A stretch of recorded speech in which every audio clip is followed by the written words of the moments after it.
DNA homology-dependent double-strand break repair. Let's imagine that we have a parental DNA duplex containing the sequence A, B, C, D, E. We then imagine that the duplex is broken by a double-strand break in the C region. To begin the repair process, double-strand breaks in the DNA first undergo nuclease degradation to yield duplexes with 3'-ended single-stranded tails. These tails may be hundreds of base pairs long. In a process mediated by recombination proteins, one of the single-stranded 3'-ended tails from the broken parental duplex, shown in grey, interacts with a homologous duplex, shown in pink, such that the grey single strand invades the pink duplex at a region of homology and forms a region of heteroduplex containing the invading grey single strand and the complementary strand from the pink duplex.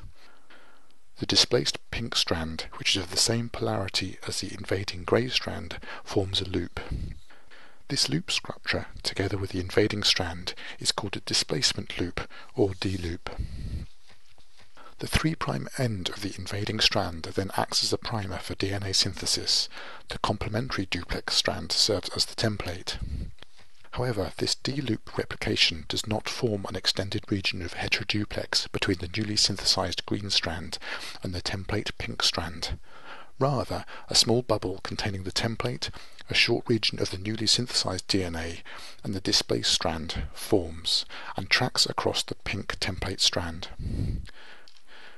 This DNA synthesis bubble translocates across the pink template strand until new DNA complementary to the other side of the double-strand break in the grey duplex is synthesized.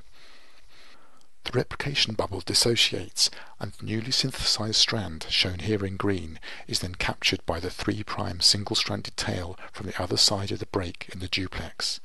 This capture forms heteroduplex DNA containing the newly synthesized strand, shown in green, and the strand from the broken duplex, shown in grey. The newly captured 3' hydroxy end of the broken duplex then serves as a primer for new DNA replication across the break and extending to the other side of the break. Remaining gaps are then filled by replication and ligation.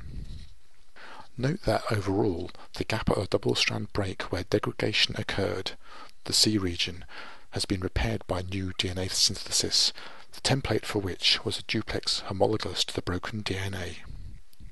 We see how a DNA double-strand break can be repaired with a more imprecise join in another video, how to repair a double-strand break in DNA.